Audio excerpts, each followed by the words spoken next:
Ja taas olisi Volvon Eradia vähän tekeillä tässä. Täällä on tosiaan takakelkka irrotettava näistä. Ja tää on se Eradin vaihteisto tällä puolella. Tuohon mihin menee noin korkeanäytekaapelit, se on se sähkömoottori. Tuolla on OBC eli se latauslaite. Ja tässä on tehoelektroniikan yksikkö. Sellaisia komponentteja.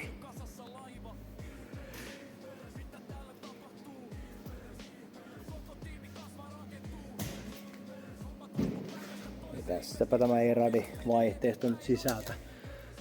Se on aika paljon tommosta mustaa mujua. Tässä on se varsinainen kytkin. Ja jotain siellä on ollut irrallaan pyörinyt, koska se on tommonen halkeama tossa kotelossa.